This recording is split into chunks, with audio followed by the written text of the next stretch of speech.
You dare to define me on this? He asked in a low, dangerous tone. Tears were streaming down her face now, but she held her ground. If caring for your mother means destroying my own health and sanity, then yes, I have to stand up for myself too. I'm sorry, but this is too much for me. Sabinus stared at her as if seeing a stranger. His jaw worked, and for a moment, she thought he might shout or even raise a hand.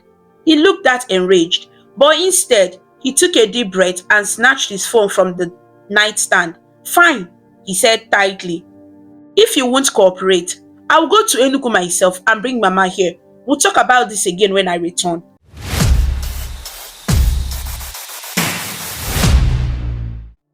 Chidera balanced her 3-month-old baby, Soporo, on her hip as she stirred a steaming pot of pepper soup on the stove.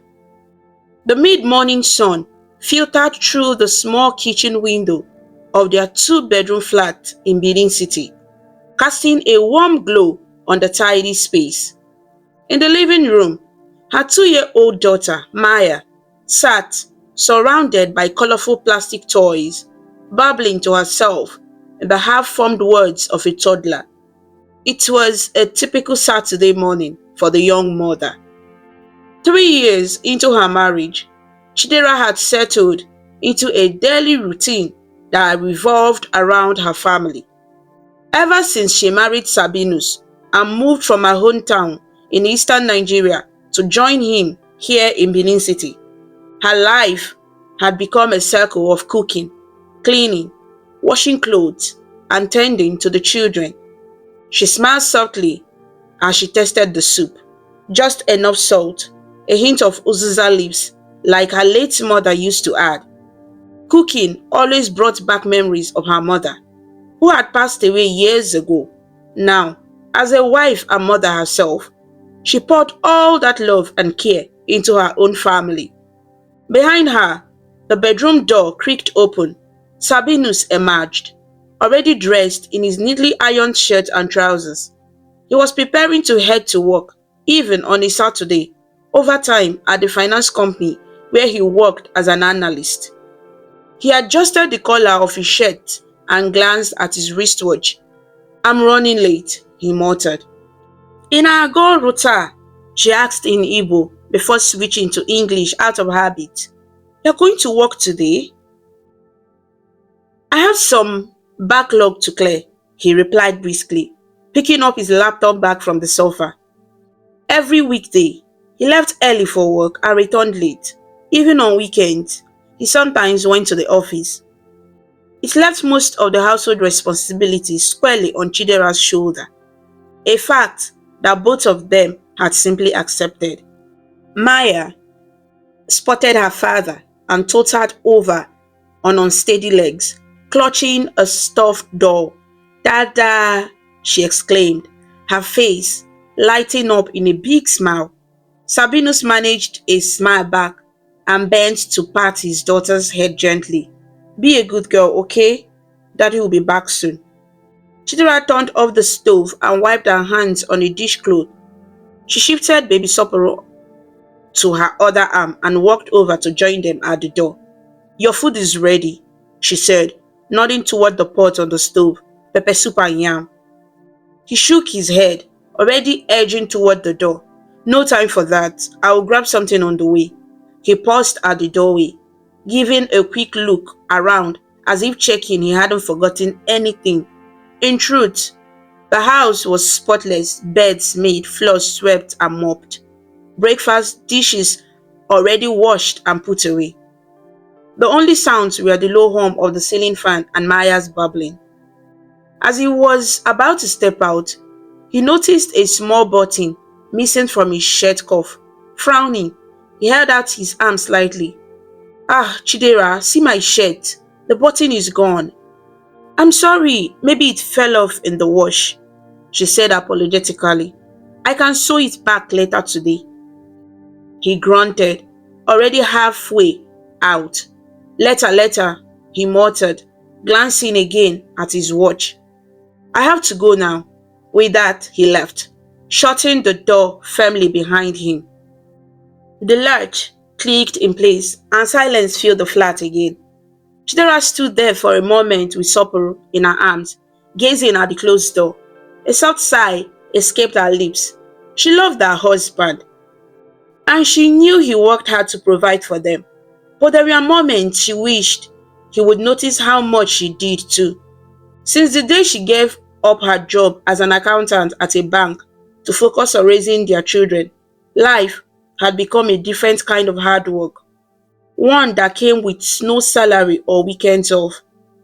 She went back to the kitchen and ladled some pepper soup into a bowl, blowing on it to cool before feeding Sapporo a little of the broth with a spoon. The baby cooed and dribbled happily. In the background, Maya was now trying to sing along to a cartoon theme song playing on TV, though she barely knew the words. The corners of Chidera's mouth lifted in a smile at the sound. This was her world. Two small children depending on her for everything, and a husband who, bless him, didn't so much as pick a pin off the floor. In the early days of their marriage, that had bothered her more. She remembered jokingly calling him Oga one day when she was heavily pregnant with Maya and still doing laundry, asking if he could at least help hang the clothes. He had just laughed and kissed her forehead, saying, "Nne, don't worry yourself. It's a woman's work. You know, I can't even iron my own shirt properly." Back then, she let it slide with only a bit of annoyance. She told herself it was temporary. Once the children were a bit older, she might return to work, and maybe he would chip in more then. But with baby number two arriving so soon after the first, those hopes seemed far off. For now, she handled it all, and she took pride in caring for her family, even if it was exhausting. As the morning sun climbed higher, she mentally mapped out her tasks for the rest of the day. Give Maya a bath, change Sapporo's diapers, do a load of laundry, sweep the balcony, prepare lunch, perhaps jollof rice, Maya's favorite, and later think of something to make for dinner. It was a lot, but it was her routine, and she tried to keep a cheerful heart through it all. That evening, as dusk settled and the chorus of cricket began outside, Sabinus returned home from work looking unusually tense. He pushed open the front door and barely acknowledged the delicious aroma of fried plantains and stew that wafted from the kitchen. Typically, he would comment appreciatively on the food or ask about the children, but this time he walked straight to the bedroom to drop his bag. Chidera, who had been feeding Maya a piece of plantain in the dining area, noticed his troubled expression. She gently wiped Maya's greasy little fingers and set the toddler down. "Go and play, my angel," she said softly. The little girl waddled off, and Chidera followed her husband to the bedroom, heart beginning to pound with worry. In the soft yellow light of the bedside lamp, she found Sabinus sitting on the edge of the bed, elbows on his knees and face buried in his hands. He looked up when she entered, and she could see a storm of concern in his eyes. "Sabinus, what is it? Did something happen at work?" she asked carefully, sitting beside him. Baby Sapporo stared in his crib in the corner, and she cast a quick glance to ensure he was still asleep. He shook his head and sighed deeply. "It's not work. I got a call from home today." "From home? You mean Enugu?" Chidera's mind immediately jumped to his family. Enugu was where Sabino's mother and sisters lived. "Is everything okay?" "My mother," he paused, his voice catching. "Mama's health has gotten worse." "Oh no," Chidera whispered, genuinely concerned. She had a soft spot for Mama, her mother-in-law, even though they weren't extremely close. Mama had been kind to her during visits, and it pained Chidera to hear she was suffering. "What happened?" "She has been bedridden for a while, you know, since the stroke last year. My sister said she isn't improving. In fact, she has gotten so weak she can hardly sit up on her own. And," he swallowed hard, "sometimes Mama doesn't remember people. She has forgotten things, even us, sometimes." Chidera placed a comforting hand on his back. "I'm so sorry." That must be hard for you. What are the doctors saying? He rubbed his eyes. They have tried. At her age, they say it's mostly about care and keeping her comfortable. She's not exactly young anymore. Chidera nodded, feeling sympathy. Mama was in her late 60s and had worked hard all her life. I wish we lived closer so we could visit her more often, she said sincerely. Sabinus fell silent for a moment, then he sat up straighter and looked into her eyes. His voice was low and serious. Actually, I was thinking maybe we should bring Mama here. Here? She wasn't sure if she had right. To Benin City? Yes. To live with us for a while, so she can get proper care, he said, the words coming out in a rush. My sisters have their own families, and they said it's becoming difficult juggling everything. But he gestured around the room. We have space, and you are at home to take care of her. It took a few seconds for the full meaning of his words to sink in. When they did, Chidera felt as if the bedroom walls were suddenly closing in on her. She stood up slowly, trying to keep her voice calm. Sabinus, we live in a small two-bedroom flat. Where would Mama stay? And did you say I should look after her? He rose to his feet too, sensing the resistance in her tone. She can take our room for now, and we can manage the living room temporarily, or figure something out. It's not permanent, just until she's better. Chidera's mouth went dry. She loved Mama, but the idea of becoming a full-time caregiver on top of caring for a newborn and a toddler was overwhelming. I didn't think I can manage that, she said quietly. I mean, Sopori is just 3 months old. Maya is only 2. I barely have time to sit down during the day as it is. You will manage, he said as if it were a simple matter. You are doing a great job with the kids. Adding one more person to care for, it won't be any different. She looked at him in disbelief. Did you really think it was that easy? One more person, Sabinus, your mother is bedridden and very ill. She needs special care, probably diaper changes, help with eating, bathing, everything. You are a woman. You know how to do those things, he replied, a defensive edge creeping into his voice. She's my mother. We can't just leave her in Enugu when we could bring her here. Chidera felt a spark of anger. It wasn't that she lacked compassion. If anything, her heart ached for Mama's condition. But why did it automatically fall on her shoulders to provide her care? What about him? What about his sisters? What about your sisters? She asked, trying to keep her voice even. Ada, Ifoma and Nkechi, they all live closer to her than we do. And they are women too. Why can't they take turns caring for Mama? He frowned, clearly not liking her response. They have been trying, but you know Ada just had a baby as well. Ifoma's job keeps her busy, and Nkechi lives with her family in Port Harcourt.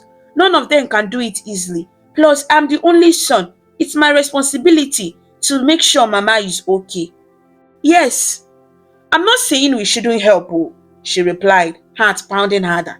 Maybe we can contribute to hire a nurse for her in Enugu or find another solution. Bringing her here, Sabinus, I'm exhausted already. I barely sleep because of the baby. How am I supposed to handle another person who needs round-the-clock care? He stepped forward, reaching out as if to take her hand, but she stepped back. A crease of frustration formed in his brow. This is my mother we are talking about. Are you saying you won't take care of her if she's here? Is that it? I'm not saying. I don't think I can do it alone, she shot back, voice trembling with a mix of anger and guilt. If we bring her here, will you help me? Will you take time off work to assist in caring for her, at least sometimes, or hire someone to help? You know my job is demanding, he replied sharply, and hiring a full-time nurse is expensive.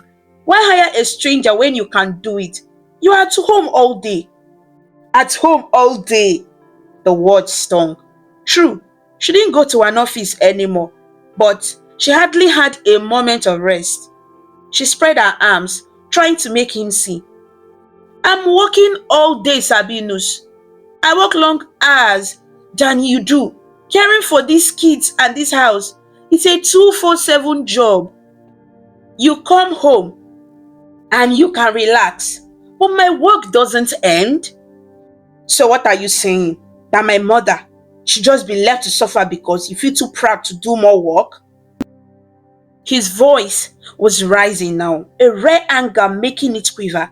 He was usually a calm man, but this was his mother, and clearly it struck a nerve. The accusation felt like a slap. Chidera's eyes welled with sudden tears, partly from frustration and partly from disbelief that he would think her refusal was about pride or laziness. Don't twist my words, Sabinus. I care about Mama, but there has to be another way. The decision is made, he said, crossing his arms. I have the final say in this house, Chidera. I am the head of this family. If I decide Mama comes to stay with us, then that's what is going to happen. A cold silence fell between them.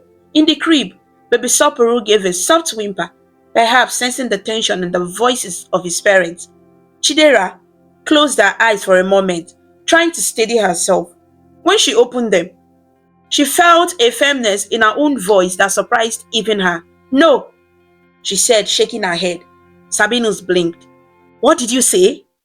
No, Chidera repeated, her heart thudding. She hadn't planned to outright refuse like that, but she realized she meant it. I am sorry, but I cannot agree to this. Not in the way you are proposing. We have to discuss it more, find help, or involve your sisters. I cannot be solely responsible for her care. His face contorted with anger and disbelief. They had disagreed on small things before, but she had never flat out refused him on something he had declared final. You dare to define me on this? He asked in a low, dangerous tone. Tears were streaming down her face now, but she held her ground. If caring for your mother means destroying my own health and sanity, then yes, I have to stand up for myself too. I'm sorry, but this is too much for me. Sabinus stared at her as if seeing a stranger. His jaw worked, and for a moment, she thought he might shout or even raise a hand. He looked that enraged, but instead, he took a deep breath and snatched his phone from the nightstand. Fine, he said tightly. If you won't cooperate, I'll go to Enugu myself and bring Mama here. We'll talk about this again when I return. With that, he brushed past her and walked out of the room, leaving Chidera shaking and silent. The only sound in the night were the uneven breathing of her infant son and the distant honk of a car on the street outside. She sank onto the bed, tears of frustration and fear wetting her cheeks. She had never seen Sabinu so angry, and she had never imagined a day when she would have to choose between obeying her husband and standing up for what she truly felt was right. She knew one thing though, if he was truly going to bring Mama to their home with no plan in place, she would not be able to stay and be forced into a role that would break her. Cradling her face in her hand, Chidera wept quietly. The night felt very long and very lonely. The next morning dawned grey and quiet. Normally, Chidera and Sabinus would share a few words in the morning, even on tense days. They would at least say good morning or comment on breakfast, but today, an uneasy silence hung in the air. Chidera rose early as usual. After a night of fitful sleep on the living room couch with baby Sapporo in a bassinet nearby, she had taken the baby and left the bedroom when it became clear Sabinus didn't want to talk further after their fight. In the first light of day, she moved about the kitchen, making a simple breakfast of tea and bread. Her eyes were puffy from crying, but she steeled herself. There was work to do, children to care for. When Sabinus emerged from the bedroom dressed in a t-shirt and jeans instead of his usual work attire, she realized it was Sunday. He likely wasn't going to the office today. He barely looked at her as he poured himself a cup of tea. She gathered her courage. Good morning, she said quietly. Morning, he replied curtly, not meeting her eyes. He sipped the hot tea while standing by the counter. Maya padded into the kitchen, rubbing her eyes. Mama, up! The toddler mumbled, reaching her arms up to be carried. Chidera picked her up and kissed her cheek. She could feel Sabino's gaze flicker to their daughter briefly. Maya, now in her mother's arms, reached out her small hand towards her father. Dada, she said, offering him one of her little plastic bracelets as a gift. Sabinus managed a weak smile and touched Maya's cheek. Daddy is here, baby, he said softly to the child, but his eyes still didn't meet Chidera's. They stood in that uncomfortable silence for a moment longer. Finally, Chidera cleared her throat. About last night, she began. I don't want to discuss it, he interrupted, setting down the half-finished tea. I've made my arrangement to travel to Enugu tomorrow. Her heart skipped a beat. So soon? Tomorrow? You are leaving tomorrow to get Mama? He nodded, looking past her toward the window as if checking the weather. Yes, first thing in the morning, I will drive down. I can't waste time. Her condition is bad. I already called Ada and told her I'm coming. Chidera bit her lip. He was serious and not giving an inch. She felt a swell of anxiety. The thought of him actually arriving home with Mama in tow, expecting her to step into the role of caregiver, made her stomach knot. She gently set Maya down, distracting the toddler with a banana from the table. Then she turned back to her husband. Please, Sabinus, she said in a low voice, mindful of little ears nearby. Let's reconsider this. I know you want to help Mama, and so do I. But I'm barely managing here. Maybe if we planned it better, get a nurse or even someone from the village to come with her. I have considered it, he said, still not looking at her. None of the girls back home are available to come, and we can't trust just anyone with Mama's care. My sisters think she will be better off with us, and they are right. At least we can monitor her closely here. We? She repeated, unable to keep the bitterness out of her voice. Don't pretend it will be we, Sabinus. You mean me?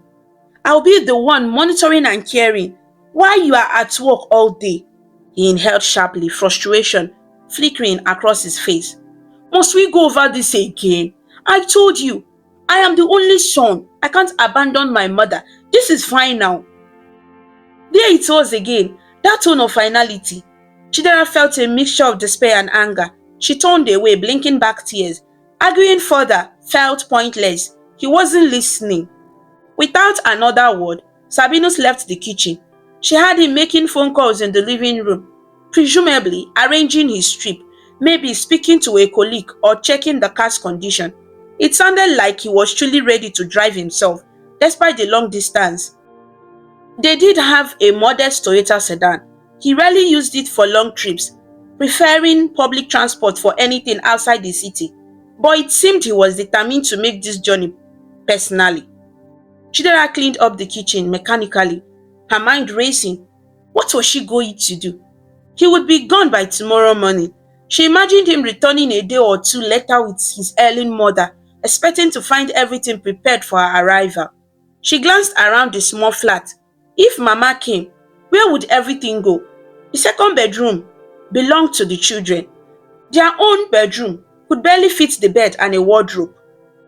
The only way to accommodate a bedridden elderly woman would indeed be to give up their own bed for her. Would the four of them now crowd in the children's room or sleep on the floor? And beyond space, who would truly shoulder the day-to-day tasks? There was no escaping that it would be her. Her heart pounded with resentment at the thought that he refused to see how unfair this was. Later that morning, when Sabino stepped out briefly to check the car's tires and fuel for the journey, Chidera took the opportunity to make a phone call to her father. She carried her phone to the balcony, speaking in a hushed tone, but pouring out her worries quickly. Daddy, it's me. Yes, good morning, Daddy. Biko, please, I need your advice. Something is happening. She glanced through the open doorway to make sure Sabinus was still outside. In swift, anxious sentences, she explained the situation to Mr. Silas. How Sabinus was planning to bring his sick mother to stay, expecting her Chidera to manage the care alongside their two very young children. Her voice shook as she recounted the argument and how he wouldn't listen to her pleas. On the other end of the line, Mr. Silas listened quietly. When she finished, he exhaled a long breath. Mwam, my child, I'm so sorry you are going through this, he said, his voice as reassuring as it had always been. You have been doing nothing wrong by speaking your mind. Taking care of a baby, a toddler, and an ailing old woman at once, even an army unit would find that difficult. He injected a hint of humor at the end, referencing his military days. Despite her worry, the hint of humor in her father's tone made the corner of her mouth lift slightly. Daddy, Sabinus doesn't understand. He thinks I'm just being uncooperative. Many men don't understand what it takes to run a home until they are forced to do it, Mr. Silas replied. Listen, Chidera, you must not let yourself be overwhelmed to the point of breaking. If he is truly going through with this without your agreement, then you have every right to protect yourself and those children. She leaned on the balcony railing, feeling the cool morning breeze on her face. What do I do, Dad? I tried to talk to him. He won't see reason. There was a brief pause, and she could imagine her father's stern, thoughtful expression. If he brings his mother and expects you alone to care for her, Mr. Silas said slowly, then pack your things, bring my grandchildren and come to my house. You hear me? Those words, spoken so decisively, sent relief and fear through her at once. Relief because it gave her a clear line of support, an option she hadn't fully considered until now. Fear because leaving her home, even temporarily, felt drastic. Daddy, leave my house. I don't want my marriage to end. It won't come to that, her father assured her. Sometimes a man needs a shock to open his eyes. You are not running away for good. You are standing your ground. I will talk sense into that husband of yours if it comes to it.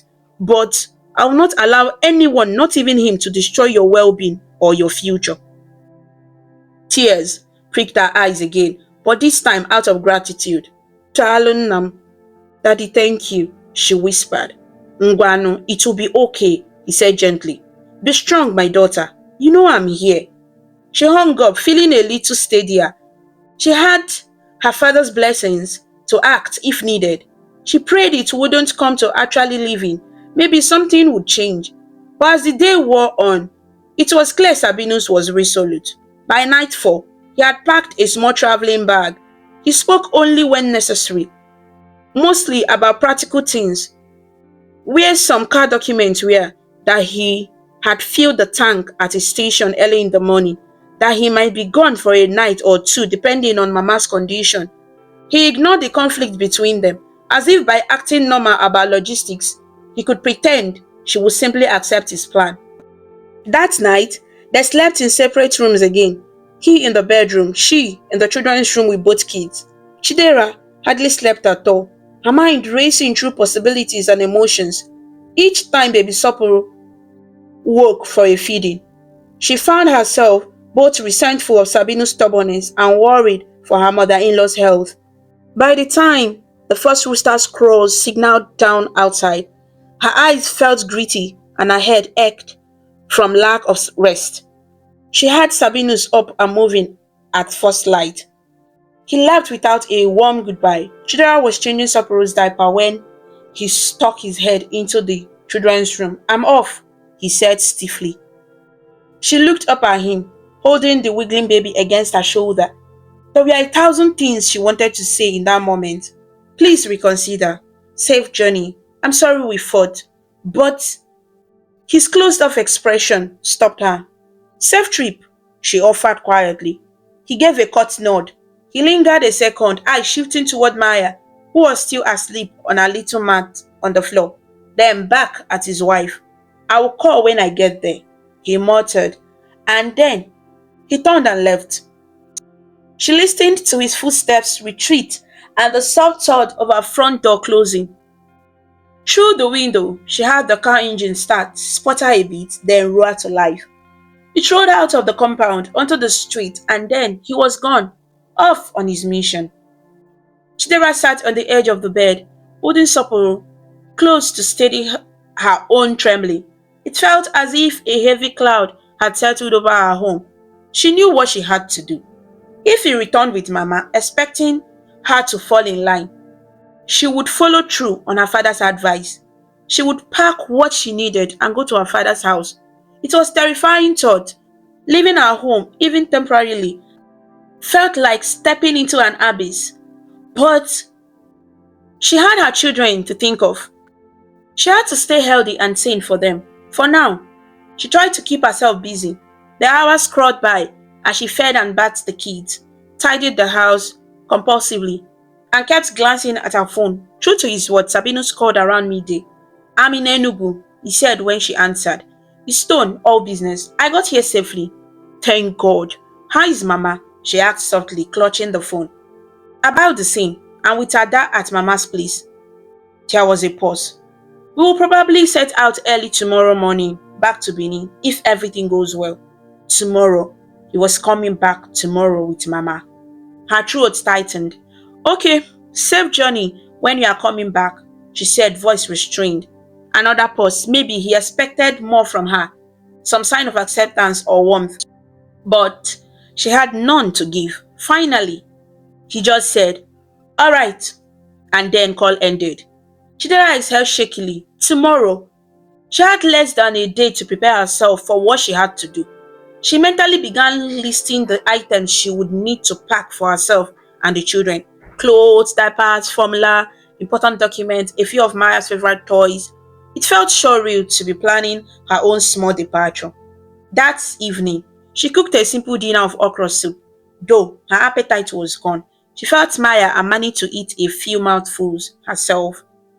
She couldn't shake the image of Sabinus driving for hours with his ailing mother in the car, his face set in determination. And Mama, how was the old woman managing the long trip in her condition? Worry ignored at her for Mama's sake, even through her anger at her husband. Late at night, after putting the children to sleep, Chidera pulled out a medium-sized suitcase. She moved through the flat like a ghost, quietly folding tiny clothes and gathering necessary belongings. It was better to do it now, while the kids slept. With each item she placed in the bag, the reality sank in deeper. Tomorrow, she would likely be leaving this house, at least for a while. She spotted the framed wedding photo on the dresser as she packed some of her own clothes. In the picture, she and Sabino stood beaming in traditional attire. She is in a cream-colored lace blouse and wrapper with coral beads. He is in Isiaku attire and a red Igbo cap, pride shining in his eyes. They looked so happy, so hopeful. Her chest tightened looking at the image from just 3 years ago. She never imagined they would reach a point of such conflict. "I'm doing this for us too," she whispered into the silent room, as if speaking to the people in the photo. She hoped the distance and shock would make him reconsider his approach. Maybe then they would rebuild and find a compromise. She closed the suitcase and knelt by the bed to say a prayer. With tears glistening on her cheeks, she prayed for strength, for wisdom, and for her husband to understand her heart. She prayed for Mama's health and for her children's well-being through whatever came next. Tomorrow would be a day of difficult decisions. Meanwhile, in Enugu that day, Sabinus was confronting the reality of his mother's condition.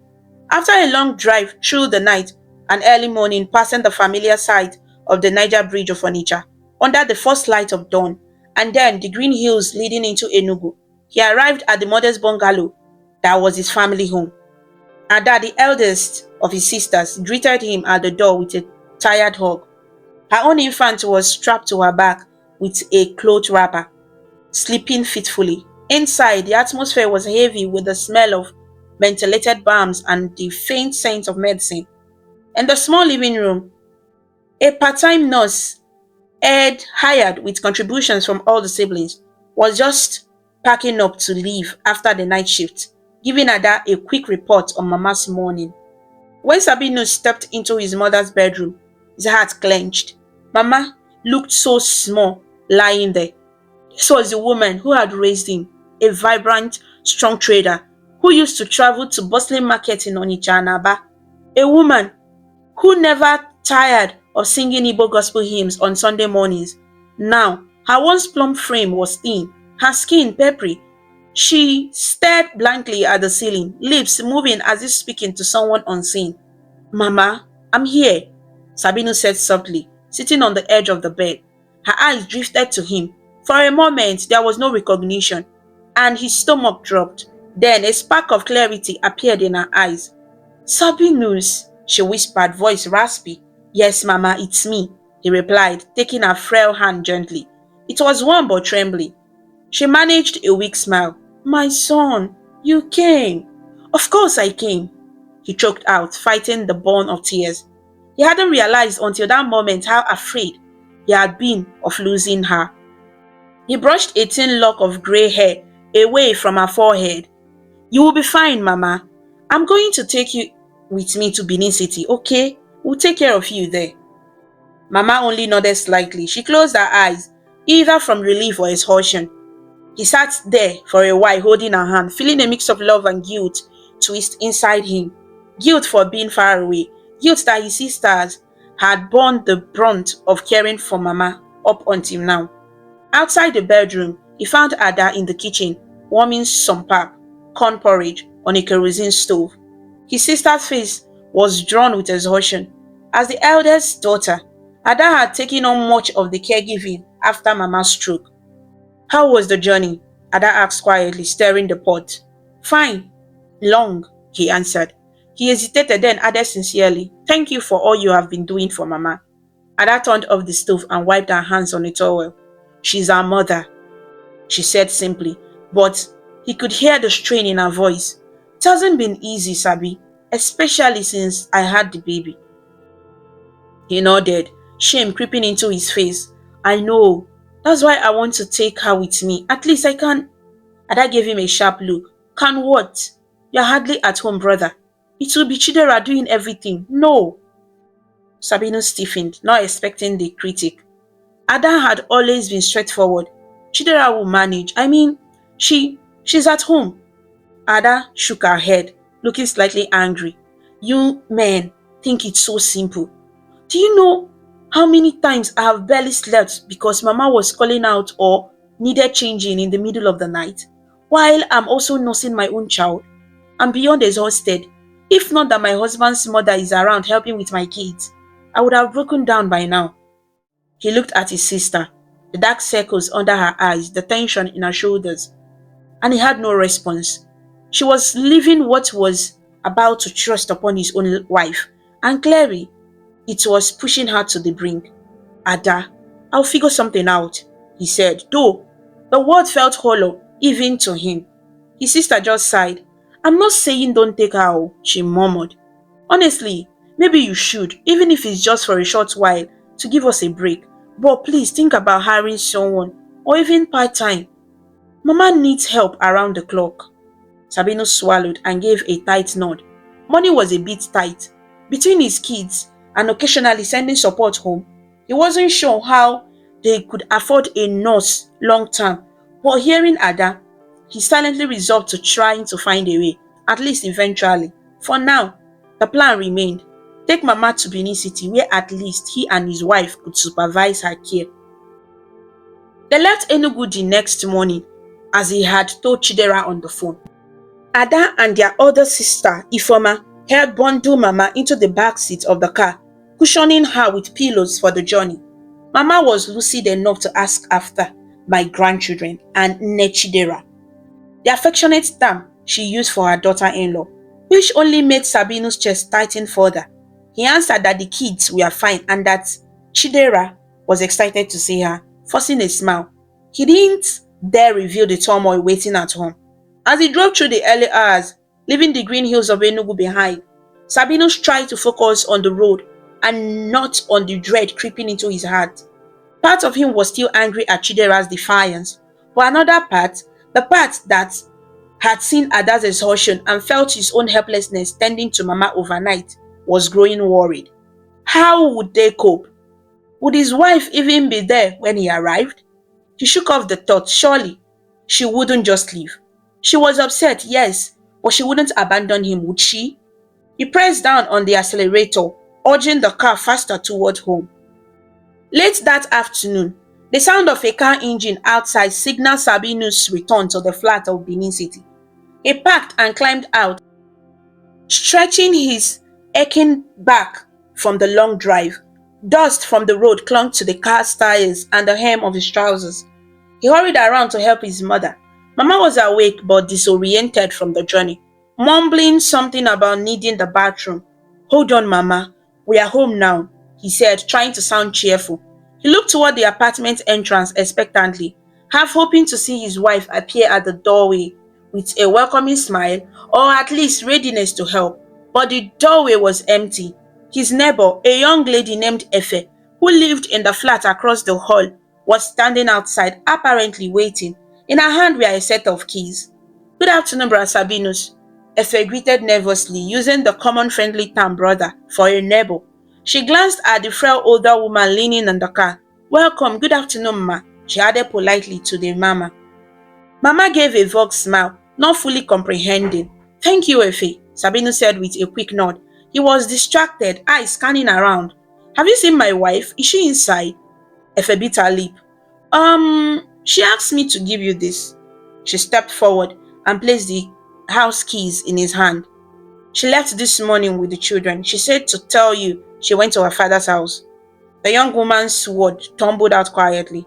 Sabinus felt the blood drain from his face. He stared at Efe, hoping he had misheard. "She left with the kids?" Efe nodded, sympathy in her eyes. "Yes, she left a few hours ago. I'm sorry. That's what she told me." She looked upset. For a moment, Sabinus stood rooted to the spot, the keys cold in his palm. Chidera had actually done it. She had left. The shock of it made his mind spin. A weak voice came from inside the car. "Mom, where are we?" It was Mama calling him. "This is not our house in Enugu." Her confusion snapped him out of his daze. He had an immediate situation to handle. His ill mother needed to be settled inside.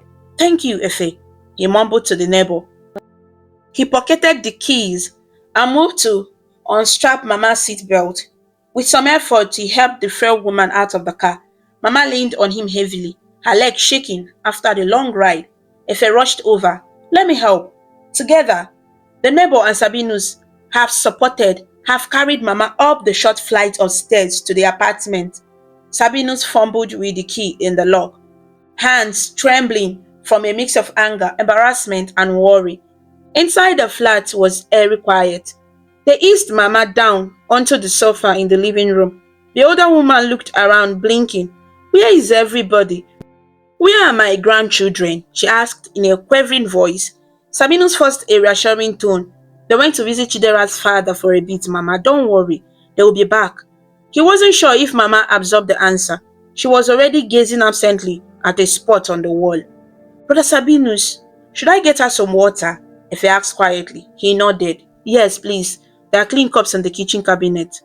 As Efe went to fetch water, he took a moment to catch his breath. His heart was hammering. The apartment felt different, almost hollow. A quick glance around told him what was missing. The stroller was gone, along with the large diaper bag that usually hung on a peg by the door. Some of the children's toys were missing from the usual pile in the corner, and a couple of suitcases that usually sat on the top of the wardrobe were also not in sight. It hit him fully. She really had packed up and left. Efe returned with a cup of water. Sabinus helped his mother sip slowly. He could barely think straight, but he managed to thank the neighbor for her help and politely usher her out, saying he could handle it from here. Efe cast one more worried look at him before retreating. The moment she was gone, Sabinus sank onto the chair opposite his mother, head in his hands. The silence swirled in his ears. He had expected a confrontation, maybe more arguing, perhaps cold indifference from Chidera, but not an empty house. Mama shifted on the couch, muttering, "I need to lie down." Right. He had to sort his mother out first, emotions rolling. He got up and gently guided Mama to the bedroom. His and Chidera's bedroom. It was still relatively neat, but he noticed drawers left half open and some clothes missing, evidence of his wife's hurried packing. He tried not to think about it. He helped Mama onto the bed. She was exhausted and sank into the mattress with a weary sigh. As he removed her shoes, he noticed a dampness. She had wet herself slightly during the trip without mentioning it. A wave of pity and stress washed over him. This was already harder than he had imagined. Rest, Mama, he said softly. I will bring you something to eat soon. She mumbled a thank you, eyes already closing in weariness. Back in the living room, Sabinus finally pulled out his phone with trembling fingers and dialed his wife. It rang and rang.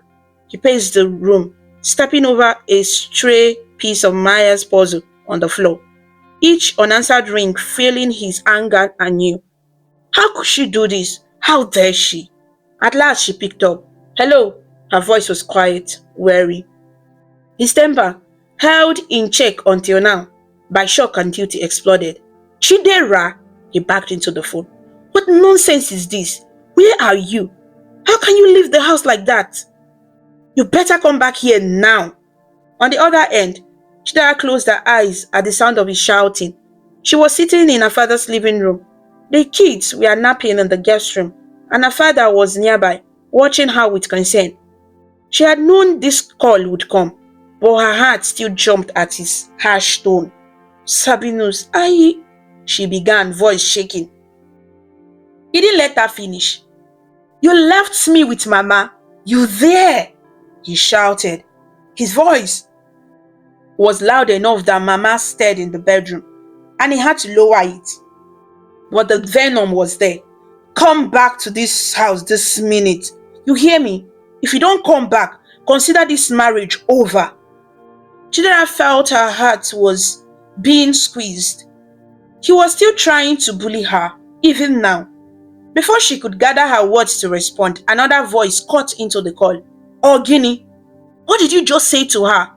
A deep commanding voice boomed. Mr. Silas had taken the phone from his daughter's hand.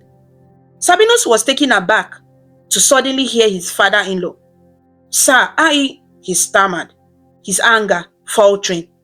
I heard you telling my daughter her marriage is over if she doesn't obey you, Mr. Silas said. Voice start with anger. He was barely restraining. Now, you listen to me, Sabinus. His tone was dangerously calm. I did not give you my daughter for you to treat her as a slave or to threaten her life. Sabinus opened his mouth, but no words came. His free hand clenched at his side. He had always been a little intimidated by ex-soldiers, and hearing that icy fury now made him feel like a recruit being dressed down by a drill instructor. Chidera is a wife, not a house girl, Mr. Silas continued. She has given you beautiful children and cares for your home day and night, and you think you can heap more burden on her until she breaks? Sophia! He clicked his tongue in disgust. Shame on you, son.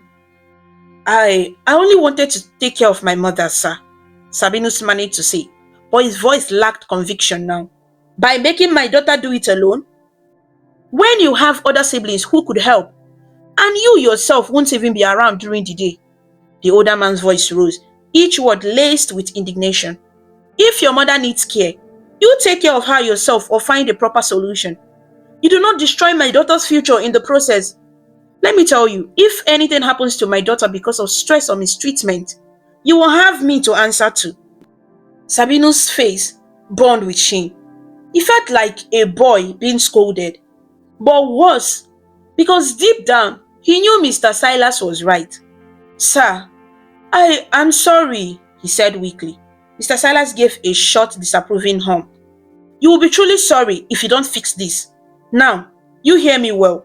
I have my daughter and my grandchildren here with me. They are safe. Focus on taking care of your mother and think deeply about how you got to this point. When and only when you are ready to act like a responsible husband and father, you can come and talk. But if I ever hear you threaten my daughter ever again, that day will be the last you will speak to her. Understood? Each word landed like a hammer. Sabinus swallowed hard. Yes, sir, he whispered. Good. Now go and attend to your mother, son. With that, the line disconnected with a decisive click. Sabinus lowered the phone slowly. For a long moment, He stood in the silent living room, the weight of his father-in-law's words pressing down on him. He was totally dumbfounded, as if someone had knocked the wind out of him. Never in his life had he been spoken to like that, but then never had he driven his wife to such an extreme before. A faint sound caught his attention. Mama calling his name from the bedroom, perhaps confused or needing something. He realized he still had a duty right in front of him at that moment. Sliding his phone into his pocket, Sabinus rubbed a hand over his face. He felt the sting of humiliation, the burn of lingering anger, though now much of it was directed at himself, and a rising panic about what to do next. First things first, he had to care for Mama at least for tonight, and he had to do it alone. That night was one of the longest in Sabinus' life. Alone in the small flat with his incapacitated mother, he quickly realized how unprepared he was. Around 8 p.m., Mama weakly said he was hungry. Chidera usually left him dinner or at least something easy to warm up, but with her gone, he was at a loss. He found a pot of cold okra soup in the fridge, likely what his wife had cooked the previous day.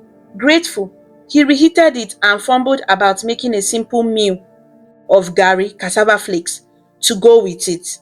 His inexperience showed as he made the gari too thick and lumpy, but it would have to do. He brought a tray to the bedroom, helping Mama sit up against the headboard. She was murmuring in Igbo about someone named Onyeka, a name he vaguely recognized as one of her childhood friends. Clearly, her mind was drifting through old memories.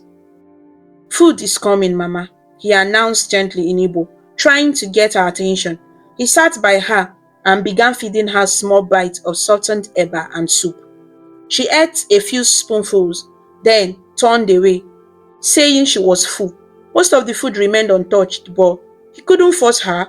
After laying her back down, he realized she needed to use the bathroom. Actually, by the smell she already had.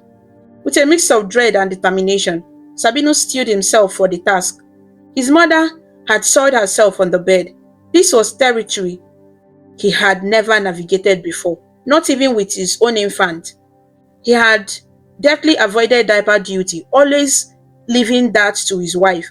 Now here he was, confronted with a mess and a helpless mother who looked apologetic through her confusion. "It's okay, Mama," he said softly, though inside he was reeling. He fetched a bucket of water and an old towel and carefully cleaned his mother as best as he could, averting his eyes respectfully as tears pricked at the corner of his eyes. She was mostly silent except for a few incoherent mumbles.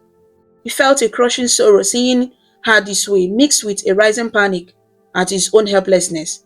Once Mama was cleaned and changed into a fresh nightgown, he found some in the bag his sisters had sent along. Sabino striped the soiled bedsheet. He realized he had no idea how to operate the small washing machine, since laundry was something Chidera always handled. With no electricity at the moment, the power had gone out as it often did at night. They resorted to rinsing the sheet by hand in the bathroom, scrubbing it with bar soap under the beam of a flashlight. After wringing it out awkwardly, he hung the sheet over the shower rod. He spread an old wrapper on the bare mattress and carefully led Mama back down. She seemed out of energy and quickly fell into a fitful sleep. Sweating and exhausted, Sabinus collapsed on the living room couch. The house was dark and quiet. In the silence, memories flooded him. He remembered coming home from work just a few days ago to a house filled with the sounds of his children's laughter, the aroma of Chidera's cooking, and his wife's gentle presence. He had taken it all for granted. Now the emptiness was palpable. He picked up his phone multiple times, wanting to call or message his wife. He typed out one message. "I'm sorry for shouting. I'm overwhelmed. Please, Chidera, I need you. Mama needs you. I can't do this alone." But he deleted it before sending. Would she even read it? Would she care? Pride and remorse swelled within him. Eventually, past midnight, he succumbed to a restless sleep on the couch, the phone still clutched in his hand. At her father's house that same night was a different kind of struggle for Chidera. Though physically, more comfortable with her father helping rock baby Sapporo to sleep, and little Maya curled up beside her. Her mind refused to rest. She worried about Sabinus and Mama. She had always been the one to care for others, and imagining them struggling tugged at her heart. She had to constantly remind herself why she had taken this stand in the first place, because she could not pour from an empty cup, and her husband had pushed her to the brink. Early the next morning, as sunlight peeked through the curtains, Chidera woke to find her father already up. Mr. Silas, ever the soldier, rose with dawn, making tea and frying a pan of eggs. The rich scent of the eggs and onions filled the air. "Good morning, Daddy," she greeted softly, tying a wrap around her rumpled night dress. "Good morning, my dear. I made some breakfast. Come eat," he said. She managed a small smile and sat at the table. As he served her a cup of tea, she noticed he had already fed Maya, who was now playing with a worn teddy bear on the floor. Her toddler seemed content enough in Grandpa's house, thankfully. While they ate, her father asked gently, "How are you feeling, my dear?" Chidera shrugged, stirring her tea. "I don't know. I feel relieved to be here, but I also feel guilty." "Guilty?" "Yes, for leaving him to cope alone, Dad," she admitted. "I keep worrying if Mama is okay, if he's okay, but I had no choice, Daddy." He wasn't listening. I felt I was drowning. Mr. Silas reached over and squeezed her hand. "You did what you had to do. Don't feel guilty for taking care of yourself and your children. If he had been reasonable, it wouldn't have come to this." She nodded, sighing. I hope he learns from this. I love him, Daddy. I want us to be okay. But I also need him to respect me, to value what I do." Her father gave a reassuring smile. "He will learn by God's grace. Sometimes men learn lessons the hard way. And I know you love him. This isn't about lack of love. It's about understanding." Just then, her phone buzzed on the table, jolting both of them. Chidera's heart jumped. She thought it might be a message from Sabinus, but the screen showed her sister-in-law's name, Nkechi, Sabinus' sister. She exchanged a glance with her father and hesitantly answered, putting it on speaker since she was holding baby Sapporo at her breast, nursing him. "Hello," she said carefully. The voice that came through was harsh. "So, you really did it, Chidera? You abandoned my mother and my brother, eh? What kind of woman are you?" Chidera felt as if she had been slapped. Nkechi, the youngest of Sabinus' sister, wasn't in a mood to listen. She continued, her tone slicing through the air. "Do you know Mama is sick? And you left her at that house? My brother told us you refused to help. Aren't you ashamed? After everything, you are sitting comfortably at your father's house, eh? You want to kill our mother by stressing my brother to death?" Tears sprang to Chidera's eyes. She had expected anger from his family, but the words still stung deeply. Before she could try to defend herself, her father had had enough. He gently took the phone from her hand and spoke in a loud, firm voice. "And who is this?" he demanded. The line went silent at the unexpected male voice. Then Nkechi replied, still brimming with anger. "It's me, Sabino's sister. And who are you?" "I am Silas Okafor, Chidera's father," he stated firmly. "Young woman, I will only ask you once to mind how you speak. You are calling my phone now, not hers." Nkechi was taken aback, but plowed on. "Sir, with all due respect, your daughter is doing something very wrong. She has left her husband and even refuses to care for her husband's mother." Mr. Silas cut in, voice like thunder. "My daughter has done nothing wrong. The wrong is from your brother who thinks someone else's daughter should slave for him and do the duties you, his sisters, should be doing for your own mother." Nkechi gasped audibly. "Excuse me. We never asked her to slave." "Listen to me," he interrupted, not letting her finish. "That woman you are talking about is your mother. If you, her daughter, can't leave your own mother to care for her full time, how dare you expect my daughter, who has two babies, to do it without question. On the other end, Nkechi sputtered, We we are taking care of Mama. That's why brother took her, because we needed more help. Exactly, Mr. Silas said sharply. You needed help. And instead of any of you stepping up more or pulling resources to hire a nurse, you all thought it best to dump everything on my child, as if her life and health have no value.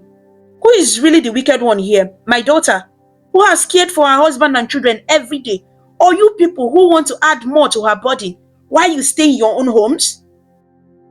There was a stunned silence. Chidera could imagine her sister-in-law's face, lost for words. Nkechi regained a bit of composure and muttered, Mr. Silas, it's not like that. But she should have discussed with us, not just run away. My daughter tried to discuss with your brother. He gave her no choice, Mr. Silas said sternly. Now, she is under my protection until your family sorts itself out. If you have any further complaint, you know where to find me. But do not call to insult her again. We will resolve this as a family, not by trading words on phone calls or WhatsApp. At the mention of WhatsApp, Nkechi fell silent. Clearly, the family group chat had been active with the drama. Instead of continuing the argument, which she realized she was badly losing, she opted to end the call. Fine then, I have said my piece. And with that, the line went dead. Chidera let out a breath she didn't realize she had been holding. Her father handed the phone back to her. She felt shaky but also vindicated. Thank you, Daddy, she said softly. He simply nodded, his expression still bristling with protective anger. People must learn not to take orders for granted, he said, patting her shoulder. Sure enough, that day, the WhatsApp family group, in which Chidera was included, a chat with Sabino's siblings and a few relatives, became a battleground. Nkechi had already posted a long rant about the call. Messages flew back and forth. Some relatives scolded Chidera without knowing her side. Others pleaded for calm and advised the matter to resolve privately. Chidera forced herself not to engage at all. Instead, she focused on caring for her children and staying calm. She did notice one message from her dad, the elder sister, telling everyone to stop the public fight and promising that we will handle it. That gave Chidera a small measure of comfort, at least, and that seemed more understanding, likely because Ada herself knew firsthand how heavy caring for Mama could be. Back at his apartment, Sabinus was reaching his own breaking point. The second day of caring for Mama had been as challenging as the first. He had attempted to bath her in the morning and ended up nearly flooding the bathroom. He burnt the yam he tried to boil for her breakfast, and Mama, in a moment of clarity, softly asked, Where is Chidera? She cooks better, which felt like salt in his wound. When Mama napped, he tried calling his wife again. This time, he didn't shout. As the phone rang, he rehearsed what to say if she answered. Maybe start with an apology, maybe just beg, but she didn't pick up. Desperate, left a voice message instead. Nne, please, he said, voice cracking, using the Igbo endowment for a wife. I'm sorry. I was wrong. Please, I can't do this. I need you. I know you want me. Just come back and we'll find another way. I beg you. No reply came, and he couldn't blame her for the silence. He felt more alone than ever. Even the apartment itself seemed to rebel against him. Power had been out since noon, and the fridge was warming up, threatening to spoil the little food left. He prayed silently for NEPA to restore electricity, partly for Mama's comfort under the fan, partly so he could charge his dying phone. But late afternoon of that second day, Sabinus knew something had to change. The situation was unsustainable. His mother's presence in Benin was clearly not working out like this. He was exhausted. Mama wasn't getting the best care, and his mind was in shambles over his fractured marriage. Finally, swallowing what remained of his pride, he called Ada in Enugu. In a strained voice, he explained that he couldn't manage, that he needed one of them to take Mama back or help find a solution. Ada's voice was gentle. Perhaps she had heard about all that happened from the group chat. She simply said, It's okay, you tried. Bring Mama back, we'll figure out another arrangement.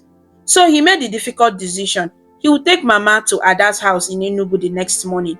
Ada even offered to meet him halfway in Asaba to shorten the drive, which he appreciated with relief. The next day, in the evening, he called Chidera once more.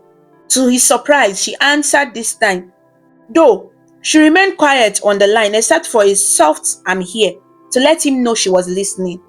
I have taken Mama to stay with Ada, he said gently, feeling both relief and shame. In truth, he had just returned after handing Mama over to his sister earlier that day. I'm back home now alone. He paused, swallowing the lump in his throat. Please come home, please.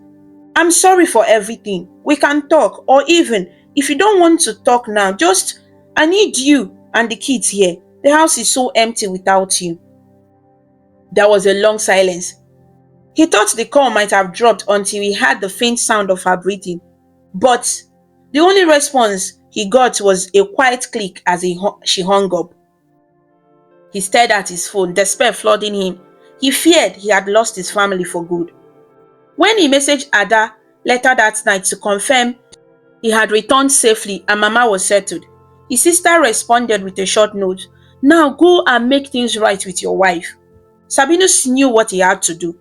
The very thought of it made his stomach twist with nerves, but it was the only way. If humbling himself before his in-laws was what it took to repair this damage, then so be it. As dusk turned to night, he prepared for the next big step, to formally apologize and bring his wife and children back home. The next evening, as the sun dipped low and cast an orange glow over Benin City's skyline, Sabinus found himself standing nervously outside the gate of Mr. Silas Okafor's residence. In one hand, he clutched a bottle of red wine, and in the other, a small bag containing some fruits and bread he had hastily purchased as a token of respect. His heart hammered in his chest. He wiped sweaty palms on his trousers and cleared his throat before knocking on the gate. It was Mr. Silas himself who opened it. Having spotted Sabinus through the window, the older man stood tall, back straight as a plank despite his years. In the fading light, his expression was unreadable. Good evening, sir, Sabinus greeted, his voice strained but polite. Mr. Silas regarded his son-in-law silently for a moment, then gave a small nod. Evening, come in. Sabinus stepped into the compound. The house was modest but well kept, with a small garden out front. He had been here only a handful of times, mostly when he and his people came for the traditional marriage rite. Memories of that day flooded back, him kneeling to offer a cup of palm wine to a smiling, blushing Chidera in front of both families. Now, here he was again, essentially to beg for his wife back. They entered the living room. Chidera was seated on the sofa, and at the sight of her, Sabinus felt a lump in his throat. She looked tired and anxious, her eyes a bit red as if she had been crying. On the carpet, little Maya was playing with building blocks, and baby Sopuru slept peacefully in a portable cot nearby. As Sabinus walked in, Maya was the first to react. The toddler looked up, recognizing her father, and squealed, Daddy! She toddled over on her short legs and clung to his knees. He knelt down to scoop her into his arms, hugging her tightly. My princess, Daddy missed you, he whispered, his voice catching. Maya giggled, oblivious to the tension among the adults, happy just to be held by her father. Chidera watched the scene with a mix of relief and sadness. She had missed him too, more than she would admit aloud, but she kept her face composed, unsure what he would say or do. Mr. Silas cleared his throat pointedly, prompting Sabinus to remember his purpose.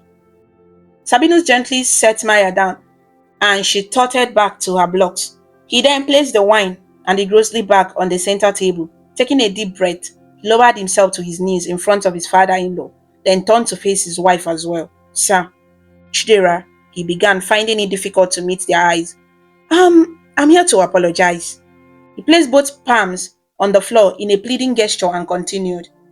I'm deeply sorry for the way I behaved and the things I said. I was wrong. I disrespected you, sir, and I treated you, Chidera, very badly. You are right to stand up for yourself. Chidera's eyes filled with tears as she watched her proud husband kneeling and apologizing. It was something she never expected to see.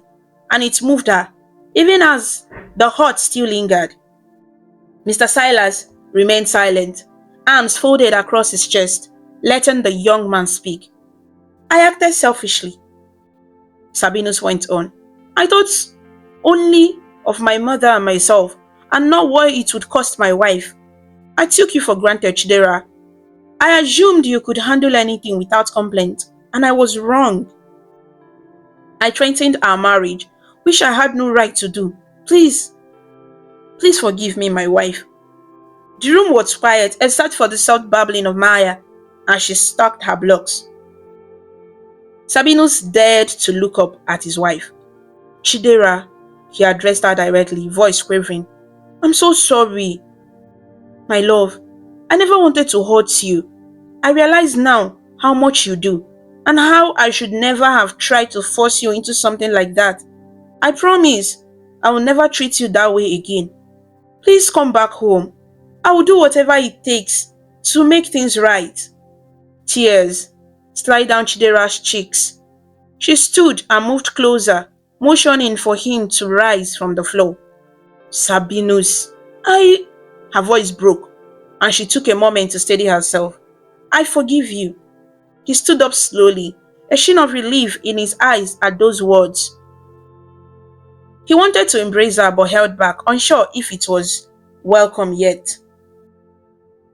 I'm sorry too, Chidera continued softly, for living like I did.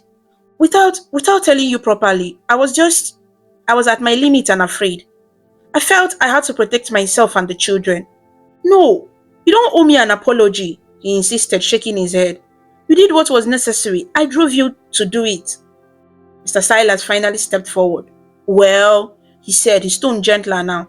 I'm glad to hear this understanding, but there are things that needed to be said. Both Sabinus and Chidera turned to him respectfully. The old soldier fixed his gaze on Sabinus. My son, marriage is a partnership. You see these children? He gestured toward Maya and the baby. They need both of you. And to have both parents, the parents must take care of each other too. Yes, sir, Sabinus agreed quietly. You are trying to fulfill your duty as a son, which is commendable, Mr. Silas continued. I cannot fault you for wanting to care for your mother, but you cannot do that by sacrificing your wife. A good man finds balance and asks for help when needed. You had other options, your sisters, hired help, yet you placed all that burden on your wife without considering her well-being. That was wrong. Sabinus nodded, tears of shame gathering in his eyes. I understand. I truly do now. Mr. Silas then looked at his daughter. Chidera, you have shown strength and wisdom, but remember that communication is key. Leaving the house was a drastic step, a bit one I supported because of the circumstances. In the future, both of you must sit and talk things through honestly before it gets to a breaking point. Understood? Yes, Daddy, she replied.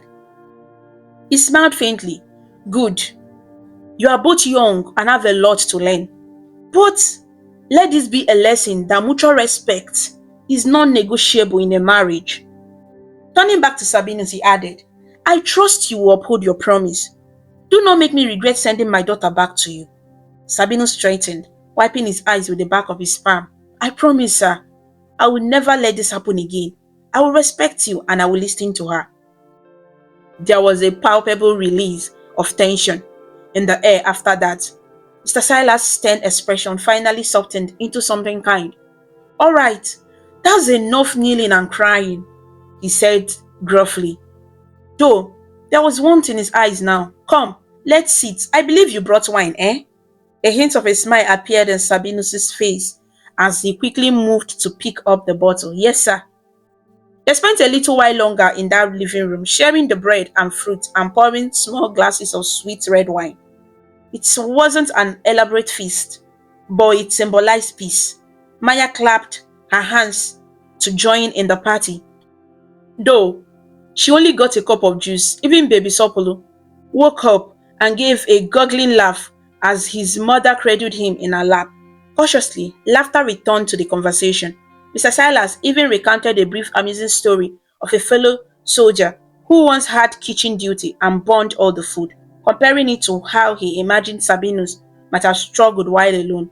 They all chuckled at that, even Sabinus, who blushed and admitted he had barely managed to boil yam without nearly burning it. The small dose of humor eased the remnants of strain among them. As the hour grew late, Mr. Silas offered that they stay the night and drive home in the morning, to which Sabinus readily agreed. He was emotionally drained, and driving at night with the little ones wasn't wise. Before they all turned in, Sabinus sat on the edge of the bed in the guest room where Chidera would sleep with the children, while he took the couch out of respect in her father's house. He held Chidera's hand gently. "Thank you," he whispered. "For what?" she asked softly, brows knitting in mild confusion. "For giving me another chance, for forgiving me." She looked at him, and in the dim light, he could see love in her eyes alongside the hurt that was now beginning to heal. "We are family," she replied. "I did what I had to do for us. I'm just glad you understand now." He lifted her hand to his lips and kissed it. "I promise I will do better. You and the kids, you are my world. I lost sight of that, thinking I was doing the right thing for Mama. But I know now that I can't be a good son by being a bad husband and father." Chidera gave a tiny smile and squeezed his hand.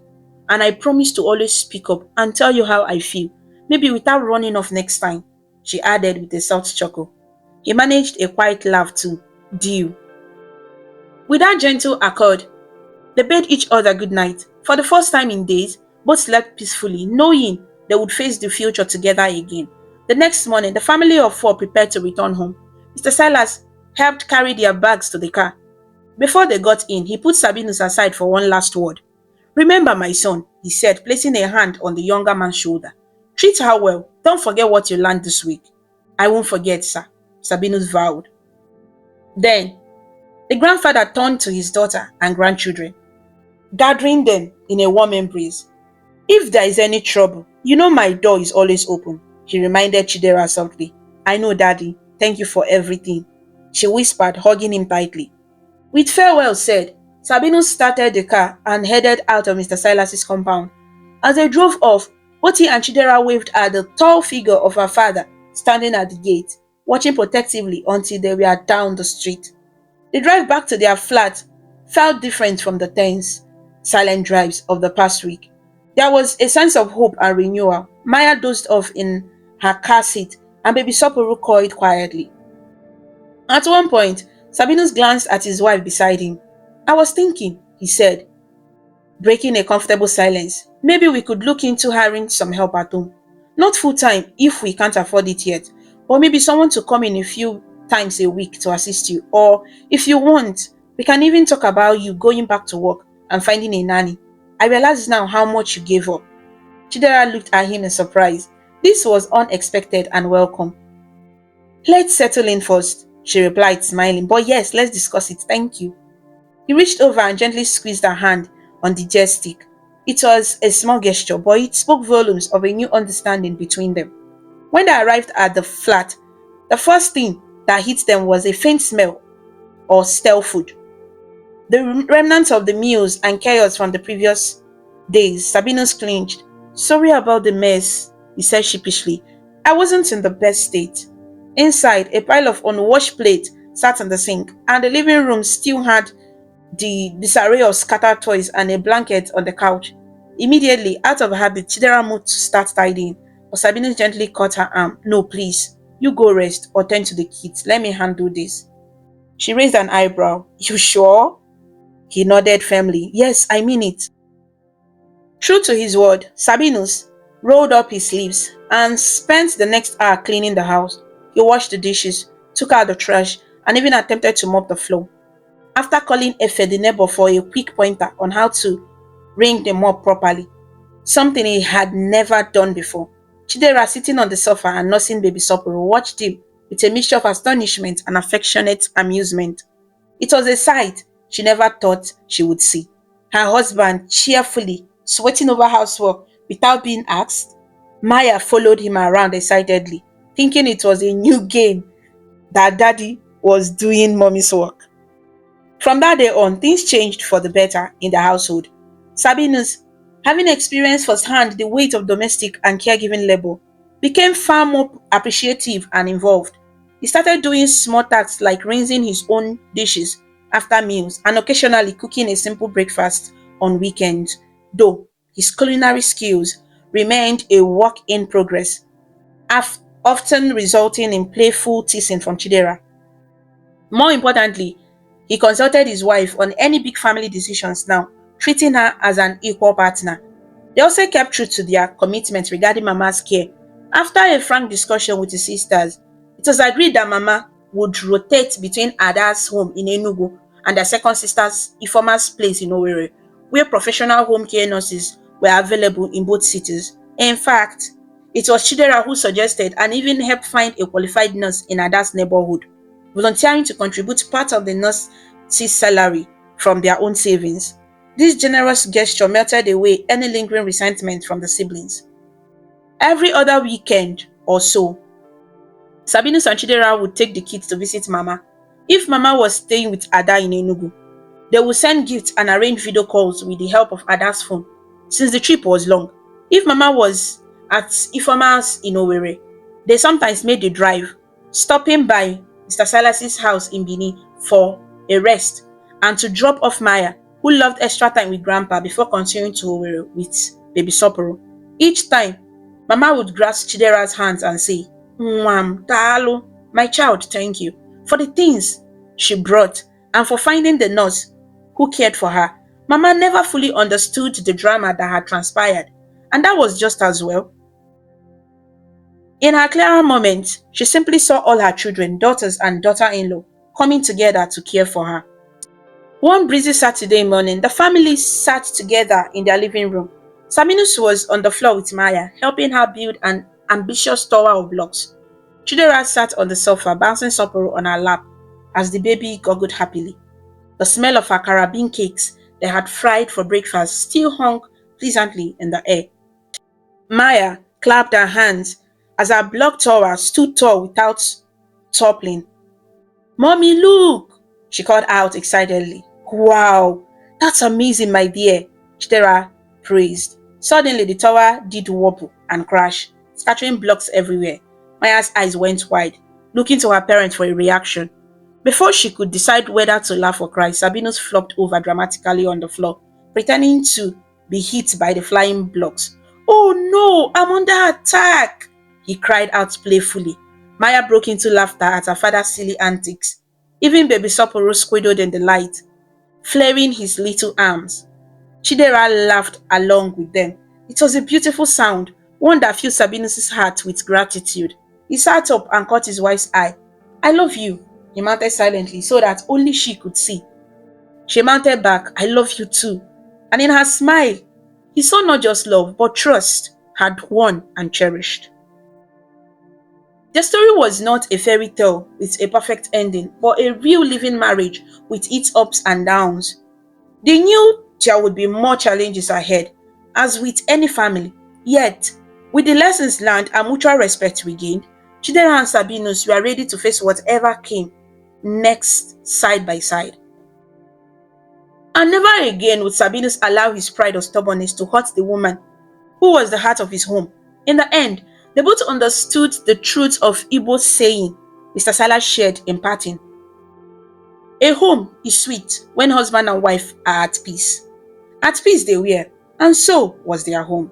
A peaceful home is built on respect, honest truth, and shared responsibility. Love is not control. It listens, plans, and protects each other's dignity.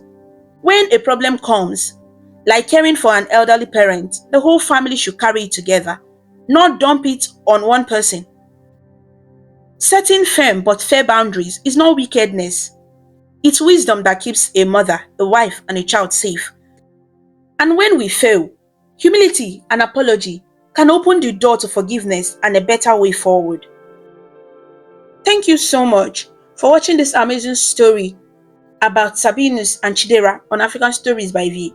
If you liked it and felt inspired with their journey, please show your support by clicking the like button, sharing with your friends, and leaving a comment below. To see more interesting stories and learn about different cultures, subscribe to African Stories by V. And do not forget to ring the notification bell so you never miss a new story. Your support means a lot and helps us bring more stories to you. Until we meet again, stay connected, stay inspired, and keep smiling.